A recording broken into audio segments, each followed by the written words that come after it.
75వ శ్లోకము. విశ్వాధికా వేదవేద్యా వింధ్యాచల నివాసిని విధాత్రి వేదజనని విష్ణుమాయా విలాసిని. ఈ శ్లోకంలోని మొదటి నామము విశ్వాధిక. ఇది 334వ నామము. ఇది 4 అక్షరాల నామము. ఈ నామంతో అమ్మవారికి నమస్కరించేటప్పుడు విశ్వాధికాయై నమః అని చెప్పాలి. విశ్వ అంటే ప్రపంచమునకు, అధిక అంటే మించినది అనగా అధికురాలు.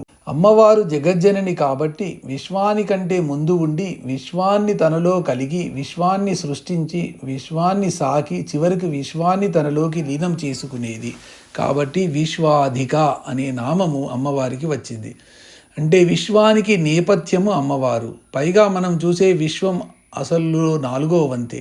దానిని బట్టి అసలు అమ్మవారైతే విశ్వం ఆమెలో 4వ వంతే కదా. విశ్వము కంటే అధికురాలు అని ఈ నామానికి అర్థము. ఈ శ్లోకంలో తర్వాతి నామము వేదవేద్య. ఇది 335వ నామము. ఇది 4 అక్షరాల నామము. ఈ నామంతో అమ్మవారికి నమస్కరించేటప్పుడు వేదవేద్యాయై నమః అని చెప్పాలి. వేద అంటే వేదముల చేత, వేద్య అంటే తెలియదగినది. అమ్మవారిని గురించి తెలుసుకోవాలంటే వేదాలు పరమ ప్రామాణికాలు. అమ్మవారు జ్ఞానస్వరూపిణి. వేదాలు జ్ఞాన ప్రబోధకాలు కాబట్టి వేదాల ద్వారానే అమ్మవారిని గురించి తెలుసుకోగలిగేది. అమ్మవారు నివసించే చింతామణి గృహానికి తూర్పు ద్వారము ఋగ్వేదము, దక్షిణ ద్వారము యజుర్వేదము, పశ్చిమ ద్వారము అథర్వణ వేదము, ఉత్తర ద్వారము సామవేదము.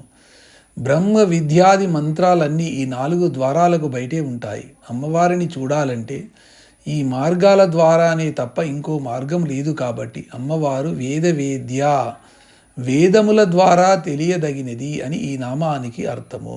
తర్వాతి నామము వింధ్యాచల నివాసిని. ఇది 336వ నామము. ఇది 8 అక్షరాల నామము. ఈ నామముతో అమ్మవారికి నమస్కరించేటప్పుడు వింధ్యాచల నివాసిన్యై నమః అని చెప్పాలి. వింధ్యాచల అంటే వింధ్య పర్వతము ప్రాంతమున, నివాసిని అంటే నివాసము గలది. దుర్గలు 2 విధాలు. పులి వాహనము గల దుర్గ, సింహవాహనము గల దుర్గ. పులి వాహనము గల దుర్గ వింధ్యాది గుహల్లో ఉంటుంది. సింహవాహనం గల దుర్గ సహ్యాది గుహల్లో ఉంటుంది అంటారు. ఈ వింధ్యాద్రి సహ్యాద్రులు సప్తకుల పర్వతాలకు చెందినవి. ఉత్తర భారతదేశాన్ని దక్షిణ భారతదేశాన్ని వింధ్యాది విడదీస్తూ మధ్యగా ఉంటుంది. మనిషిని సరగాయలాగే 2 భాగాలుగా విభజించే బిందువు నాభి. నాభికి ఎగువ ఉత్తర భాగము, నాభికి దిగువ దక్షిణ భాగము వర్తిస్తాయన్నమాట. సరిగ్గా ఈ నాభి ప్రాంతంలో ఉండే చక్రాన్ని మణిపూర చక్రము అంటారు. దానిని బట్టి మణిపూర చక్రస్థానంలో ఉండే అమ్మవారిని వింధ్యాచల నివాసిని అని అర్థం చేసుకోవాలి. వైవస్వత మన్వంతరంలో నందగోపుని కులములో యశోదా గర్భంలో పుట్టి దేశానికి ఉపద్రవాలు సృష్టించే శంభ నిశంభులు అనే రాక్షసులను సంవరించిన నందగోవుని కూతురే వింధ్యవాసిని అని పై శ్లోకానికి అర్థము. అంటే అటు దేవకీ గర్భాన కృష్ణుడు, ఇటు యశోదా గర్భాన అమ్మవారు పుట్టారన్నమాట. వింధ్యాచల ప్రాంతంలో నివాసము గలది, మణిపూర చక్రమునందు నివాసము గలది అని ఈ నామానికి అర్థాలు చెప్పుకోవచ్చును. తర్వాతి నామము విధాత్రి. ఇది 337వ నామము. ఇది 3 అక్షరాల నామము. ఈ నామంలో అమ్మవారికి నమస్కరించేటప్పుడు విధాత్రై నమః అని చెప్పాలి. విధాత్రి అంటే విధానమును చేయునది. మొత్తము సృష్టి ప్రణాళిక యొక్క విధానాన్ని రూపొందించేది కాబట్టి అమ్మవారు విధాత్రి.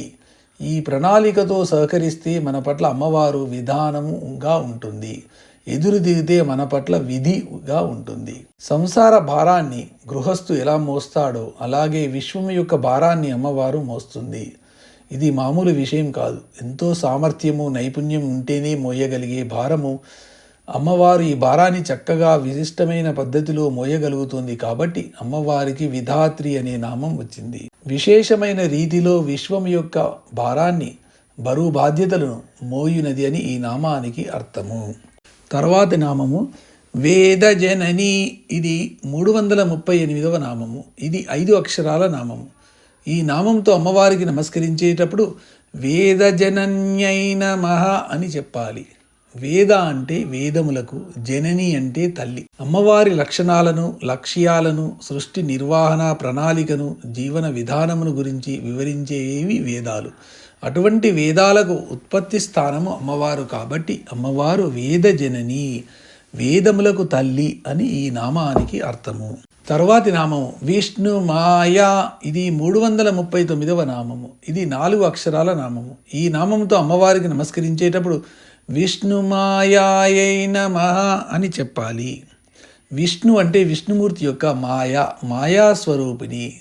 లేనిది ఉన్నట్లుగాను, ఉన్నది లేనట్లుగాను భ్రమను పెట్టే లక్షణాన్ని మాయ అంటారు. సూర్యోదయము, సూర్యాస్తమయము వాస్తవానికి లేకపోయినా ఉన్నట్లు మనకు అనిపించినట్లే వాస్తవానికి నిరంతర చైతన్యంతో ఉండే పరమాణువులతో తయారైన దేహము స్థిరంగా స్థూలంగా ఉన్నట్లు భ్రమింపచేయటము స్థితికారుడైన విష్ణుమూర్తి మాయే గదా. ఈ విధంగా ఆలోచిస్తే మొత్తం ప్రపంచమే మాయ అవుతుంది. విష్ణుమూర్తి చేత స్థితికి సంబంధించిన కృత్యాన్ని అమ్మవారు ఈ విధంగా మాయా వ్యూహంతో నిర్వహిస్తుంది. విష్ణుమూర్తి నేపథ్యంలో పనిచేసే అమ్మవారి ఈ మాయను విష్ణుమాయ అన్నారు. సత్యమని ఒప్పుకోవడానికి గాని అసత్యమని తోసివేయడానికి గాని వీలు లేనిది ఈ మాయ.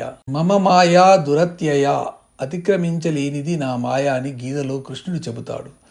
మాయాంతు ప్రకృతిం వింధ్య మాయనంతు మహేశ్వరము. మాయ అనేది ప్రకృతి అని, ఆ మాయ తన వశంలో ఉన్న వాణ్ణి మహేశ్వరుడని ఈ శ్లోకానికి అర్థము. ఈ దేవి సర్వభూతేషు విష్ణు మాయే తిశబ్దిత అంటే సర్వభూతాల్లోనూ విష్ణుమాయ అని చెప్పబడి అమ్మవారి శక్తిని విష్ణుమాయ అంటారు అని ఈ శ్లోకానికి అర్థము. విష్ణువు ద్వారా పనిచేసే మాయా లక్షణ స్వరూపిణి అని ఈ నామానికి అర్థము. ఈ శ్లోకంలోని చివరి నామము విలాసిని. ఇది 340వ నామము. ఇది 4 అక్షరాల నామము. ఈ నామంతో అమ్మవారికి నమస్కరించేటప్పుడు విలాసిన్యై నమః అని చెప్పాలి. విలాసిని అంటే వినోదాత్మక, క్రీడాత్మక లక్షణము గలది. సాధన ప్రారంభ దశలో యోగ మార్గాన్ని అగమ్యంగా చేయడంలో ఆచ్ఛాదించి ఉండే అమ్మవారి శక్తిని విలాసిని శక్తి అంటారు. అమ్మవారు తన విలాసిని మోహంలో పడేట్లుగా చేసి అసలు గమ్యాన్ని మర్చిపోయేట్టుగా చేసే శక్తిని విలాసిని శక్తి అంటారు. ఈ శక్తి కలిగిన అమ్మవారిని విలాసిని అంటారు. ఈ విలాసిని శక్తి కరుణ లేనిదే యోగము సిద్ధించదు సరిగదా. కనీసం యోగ మార్గము కూడా సుగమంగా భాషించదు. అమ్మవారు అనుగ్రహం కలిగి త్రోవ ఇస్తే తప్ప యోగ మార్గాన్ని అనుసరించడం జరగదు, యోగ సిద్ధి చేకూరదు. అమ్మవారి ఈ విశిష్ట లక్షణాన్ని విలాసిని అంటారు. ఈ విలాసిని లక్షణాన్ని పుణికిపుచ్చుకొని విష్ణుమూర్తి జగన్మోహిని రూపంతో శివునితో సహా చాలామందిని మోహంలో పడేశాడు. యోగ మార్గ ధ్యేయ సాధ్యాలను నియంత్రించే అమ్మవారి ఒక విశిష్ట శక్తి. వినోదాత్మకంగా, క్రీడాత్మకంగా సృష్టి ప్రణాళికను నిర్వహించినది అని ఈ నామానికి అర్థాలు చెప్పుకోవచ్చును.